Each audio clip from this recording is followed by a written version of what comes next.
ခ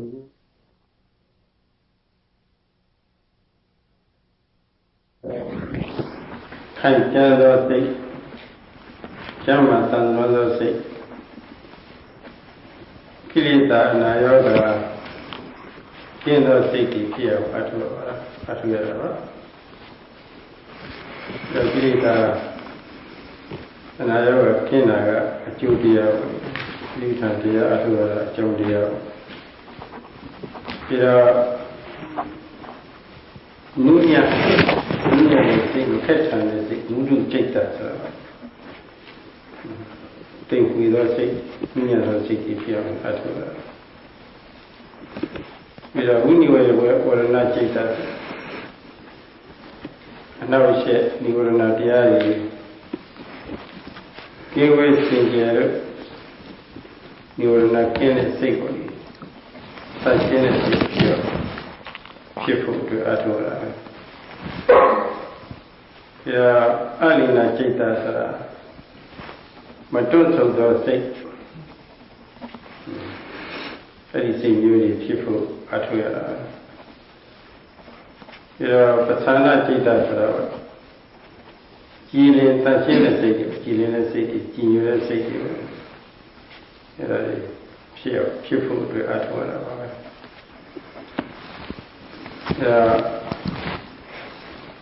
ခုနပြောခဲ့တဲ့စိတ်ကြီးဖြစ်ဖို့ဆိုတာကသူတို့ရဲ့အဟံတာဖြစ်တဲ့ဒီနိဝရဏတရားတွေပြီးပယ်ရှားနိုင်ပါမှအဲ့ဒီစိတ်မျိုးတွေဖြစ်နေပါကာလစိတ်ဓာတ်အစာရှိတဲ့စိတ်ဓာတ်မျိုးဖြစ်နေပါတယ်အဲ့ဒီစိတ်ဓာတ်မျိုးတွေတဏှာဝါနဲ့ဖြစ်ဖို့လားအခုဒီတရားအထောက်ရတယ်လို့အကျဉ်းစာမှတ်ထားကြပါမယ် This practice of the way of mindfulness, Satipatthana, is in a sense to develop one's mind so that the mind becomes wealthy, healthy, and free of kilesa or defilements, diseases in the form of defilements. Thus, the developed mind is the effect, that is the mind which is free from kilesa sickness is the effect, and the practice of Satipatthana is the cause. Moreover, this practice is also to develop the Mudu Chaita in Pali, softness or malleability in the mind, so that the mind becomes soft and malleable.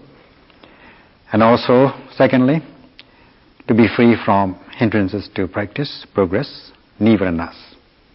Thus it is known as Nivarana Chitta, the mind which is free from hindrances, so that the mind becomes pure, devoid of all hindrances. Thirdly, to develop an unretractive mind, that means the mind which will not retract from one's practice. In Pali, we call it Alina Chitta. Then, lastly, to develop Pasana Chitta, that is clear mind or devotional mind. So in order to develop these wholesome mentalities, wholesome mind, one has got to overcome or remove the hindrances to progress.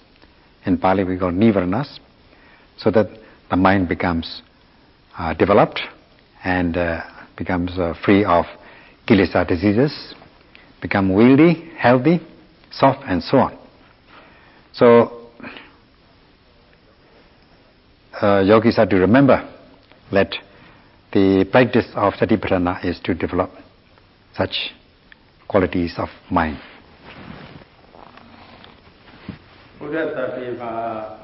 The scriptures are mentioned, described very vividly this effect of this practice, beginning with Kala Chitta, wealthy, healthy mind, free of kilesa diseases.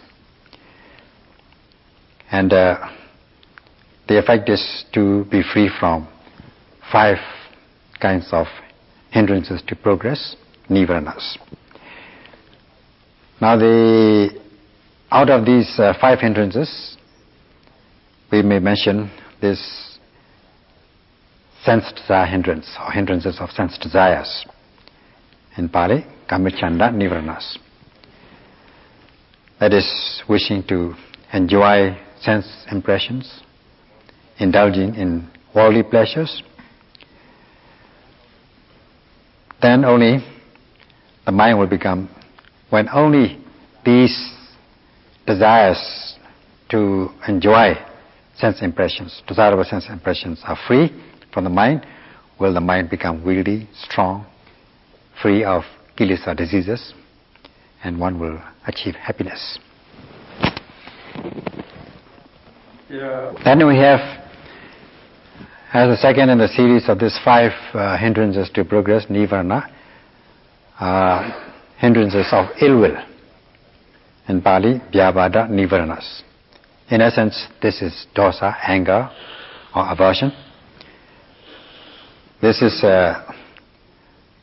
arises due to dissatisfaction, malicious feeling, unwholesome thoughts. And this practice is to be free from these hindrances of ill will. Thus, the mind will become wieldy, malleable, mudducitta, and soft. In the case of dosa, anger, the mind is wild and violent. In the case of this anger-free, dosa-free mind, it is soft and full of loving kindness. So in this practice, one will develop loving kindness for others. That is in Pali, metta.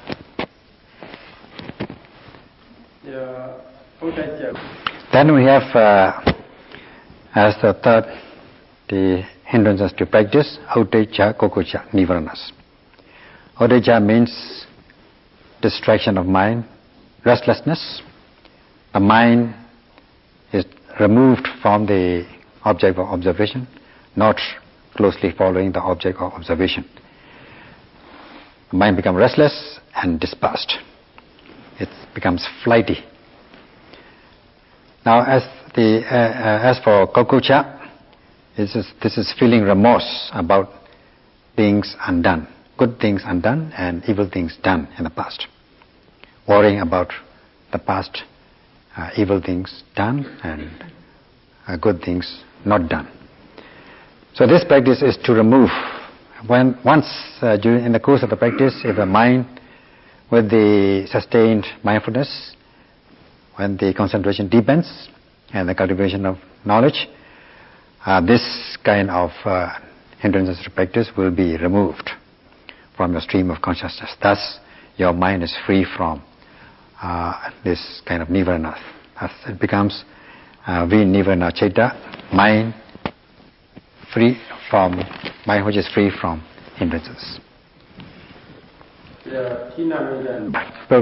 Hindrances to progress is the hindrances of sloth and torpor.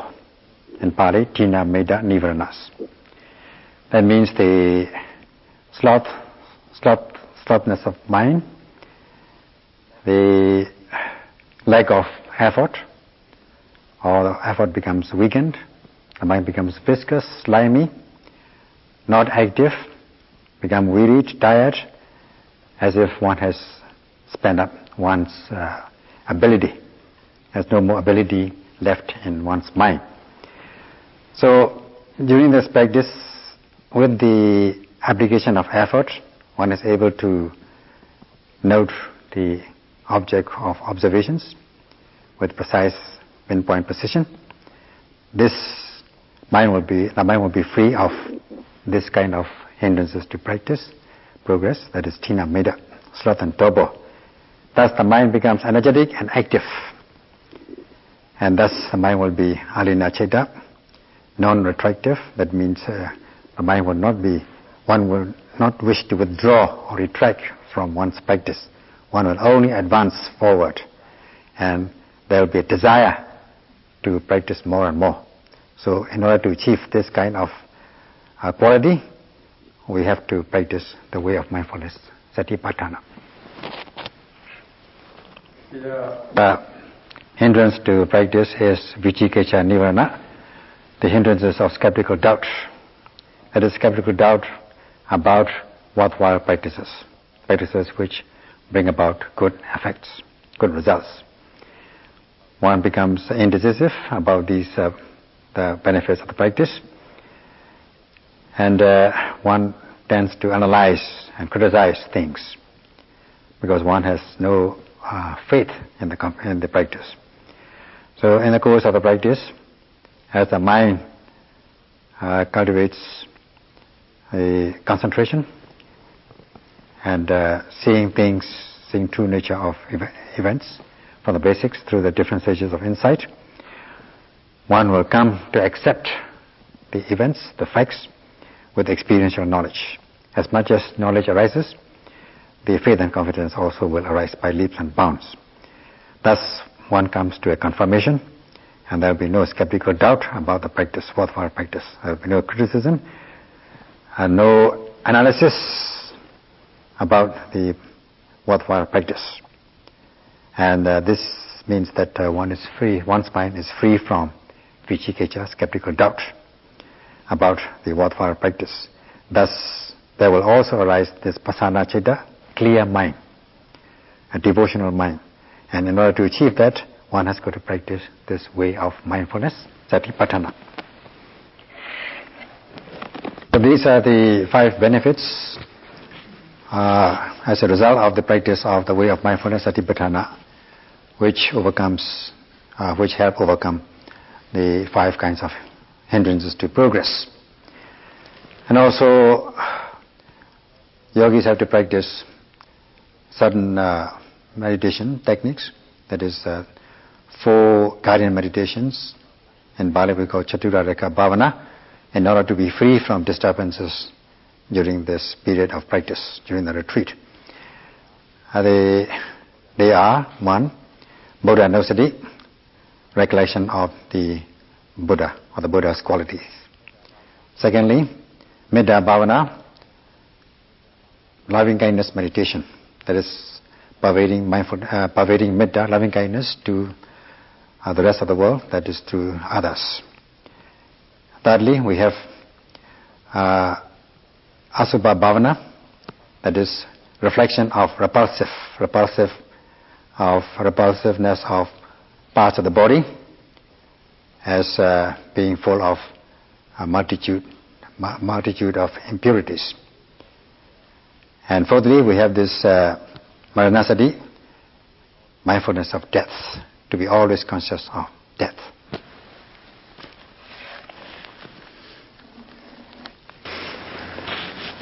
In order to describe this first guardian meditation in brief, namely Buddha-nusati, recollection of the Buddha's quality, one can choose among several qualities of the Buddha which suit one's mind most, one's mentality most.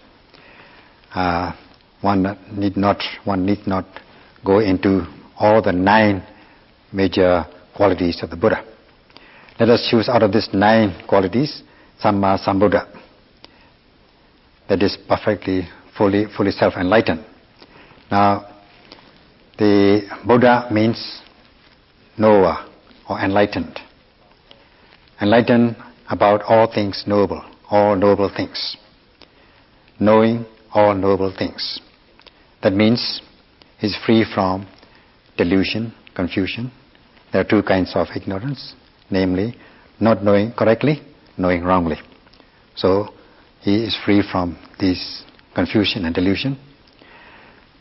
With the practice, he was able to uproot this ignorance or delusion with the attainment of the Arhata Mega, the path of the Holy One. He has uprooted totally. Thus, whenever he reflects on anything knowable, he can know. Thus he is said to be perfectly enlightened. Now, there are 2 parts of this Samma Sambuddha. This one is Samma Buddha and the other one is Sambuddha. Samma Buddha means Samma of Buddha. Samma means rightly. That means knowing as they are, as they occur, as they exist. And Buddha, Samma means rightly, or as they are, as they exist. Buddha means knowing. So knowing things rightly, or knowing things as they are, or as they occur, or as they exist. So all this, he knows things as they exist in respect of conditioned psychophysical phenomena, mind and body process, and unconditioned nibbana. So he knows them as they exist. At this point, we may mention here that some know certain things, but what is happening is one thing, what they are knowing is another. That is, they are not knowing rightly, they are knowing wrongly. In the case of the Buddha, it is not so. He knows things as they exist, or as they occur. The second part of the Sammasambuddha, namely Sambuddha or Sayambuddha, means by himself. Sayam means by himself, Buddha means knowing. Knowing things by himself, or self-enlightened. Now, since the time of Sumedha, that is a hermit called Sumedha as Bodhisattva, during the time of the Buddha, Dipangara Buddha, he had these definite predictions to become a Buddha. From that time on, he thought about performing the worthwhile practices in order to perfect his practices. And he discovered the practices starting with dana, giving, sila, and so on. And all these are called paramis, perfections. So he discovered to practice these perfections, beginning with the perfection of giving. Now, there are 3 stages in these perfections. That is, if we take dana, giving gift as example, there are simple. There is firstly there's a simple giving ordinary gifts, then giving in a difficult way, in a more advanced way, then giving up even one's life. This is the maximum that one can perform. So he himself had performed all along these innumerable existences since the time of Sumedha, during the time of Dipangara Buddha, these perfections called paramis. And due to these paramis as a cause, he was able to realize this enlightenment. And thus it is known as Sambuddha or Sayambuddha. That is, as a result of these perfections, he was able to know things by himself. This is the meaning of Sayam or Sambuddha. All this Samma Sambuddha means fully self-enlightened. That is, he knows fully, any noble thing is known completely. And self, he knows by himself, without any teacher, and he is fully enlightened. Thus, Samma Sambuddha, fully self-enlightened. So, he was able to know all these things as a result of his own practice. As for the yogis who are practicing, they will not know by themselves, but they can practice in accordance with the instructions, teachings of the Buddha, and they will come to know in their own capacities. They will know things as they arise, as they occur or exist. And for that, they can recollect the qualities of the Buddha.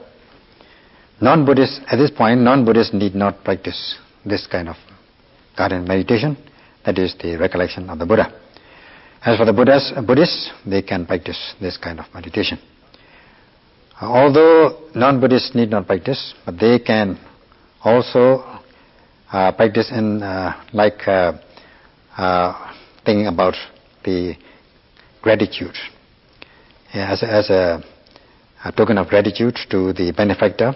Suppose somebody has given something, somebody has imparted some knowledge to you, then you reflect on him or his qualities, her qualities, as a token of gratitude to the benefactor. Thus, this is the customary practice of the world. So they need not practice, but they can, if they wish, they can do so.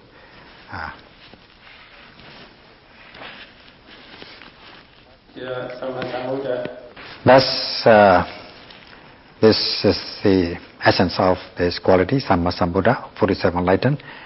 Enlightened in respect of noble things, especially the Four Noble Truths. And he has known these Four Noble Truths by himself through his own practice. He discovered things by himself.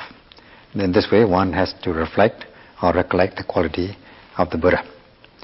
The benefit is during the practice, if one makes mistakes or one is confronted with some frightful things or visions and things like that, then one will not be afraid or moved or shaken by these frightful visions, and one will be able to practice with confidence.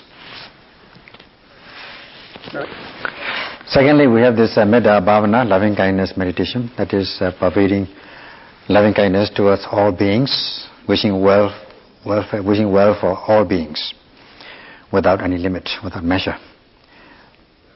Such as, may they be happy and be fulfilled, may they be happy and peaceful. We can pervade in these four phrases, that is, may they be free from danger or harm, may all beings be free from mental distress, may all beings be free from physical suffering, physical pain, and lastly, may all beings be able to carry out their life, or lead their life without any disturbance, or with confidence. That's all. You can make it brief, such as, may all beings be happy and peaceful. That is to be brief, instead of saying these four major phrases. So, it is wishing well for others. It concerns not only Buddhists, but also non-Buddhists as well. It concerns all beings in the world. So it is, everybody should practice this mindfulness, this Metta Bhavana, loving kindness meditation. If one practices this Metta Bhavana, loving kindness meditation, one can achieve 11 benefits, beginning with one sleeps well, wakes up well, and so on. There are 11 benefits out of this practice of loving kindness meditation. And those who receive loving kindness metta will become friendly, will feel friendly towards you, and you will not be disturbed during the practice. Especially non-human beings will not disturb you. They will only return with loving kindness when they receive loving kindness from you. Thus, in order to be free from disturbances, you practice this second kind of guardian meditation, namely loving kindness meditation, Metta Bhavana. Thirdly, we have this Asubha Bhavana or Kotasa Bhavana, that is reflection on impulsiveness, impulsive of the parts of the body, as being full of these multitudinous impurities, as being repulsive, foul, and impure. And we can take as the major parts of the body these 5 things, namely body hair, head hair, body hair, or hair of the head, hair of the body, teeth, nails, fingernails, toenails, and skin. These 5 things. Head hair, body hair, teeth, nail, and skin.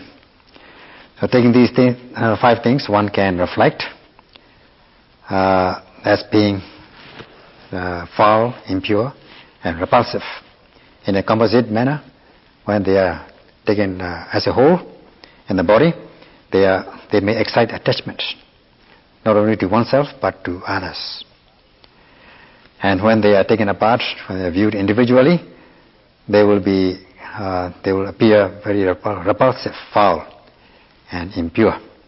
And in this way, one has got to reflect as, there's only hair in me. I have these body hair, head hairs.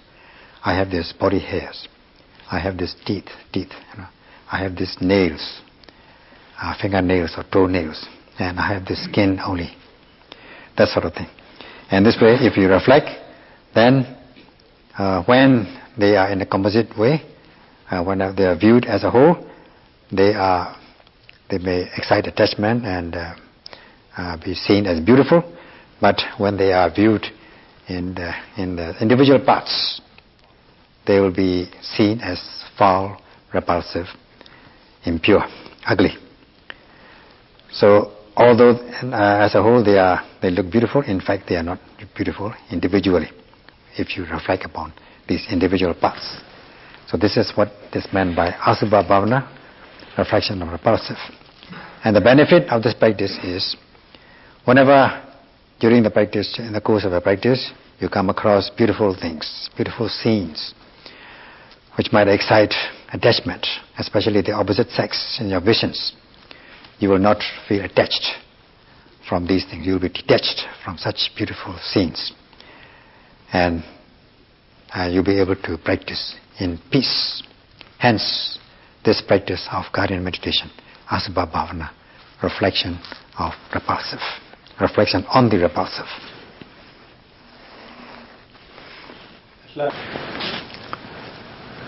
For those who give preference to beautifying oneself for themselves, they would not wish to recite or reflect on this recollection of the death. They might say, what a practice it is. This is trying to remember death. I don't want to remember death. That sort of attitude may be there. But one would not lose, but gain from this kind of practice. Fourthly, lastly, we have Maranasati, that is reflection of death. And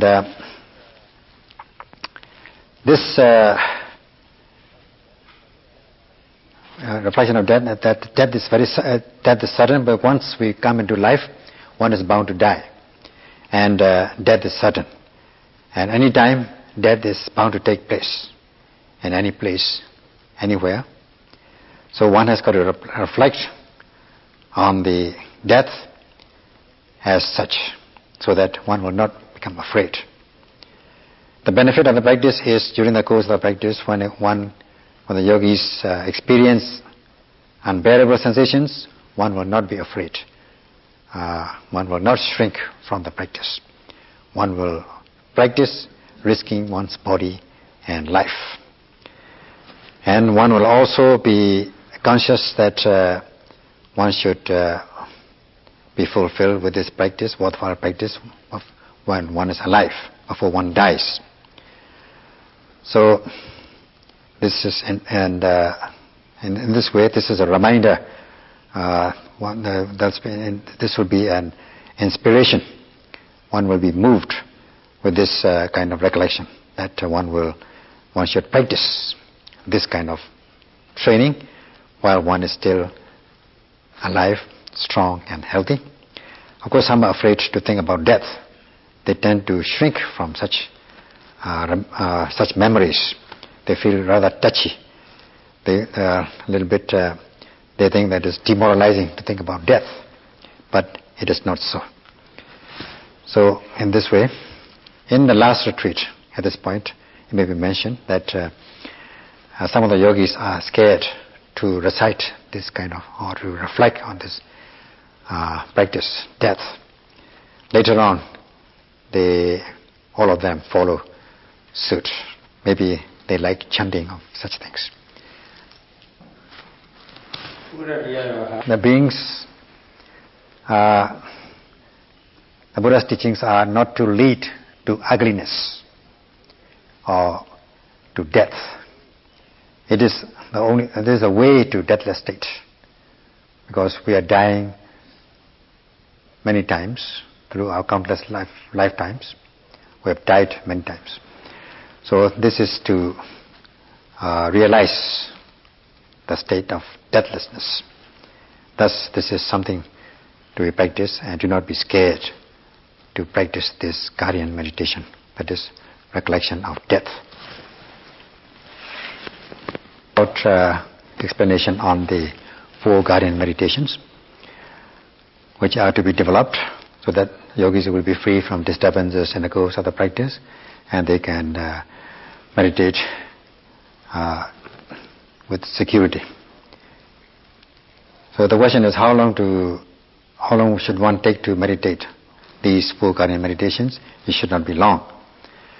Since yogis are practicing 4 times the way of mindfulness, Satipatthana, they may practice all these 4 guardians in 5 minutes for all these 4 guardian meditations, so that they may be free from the disturbances. And Venerable Panyasami will lead these chanting of 4 guardian meditations, and you can follow him accordingly.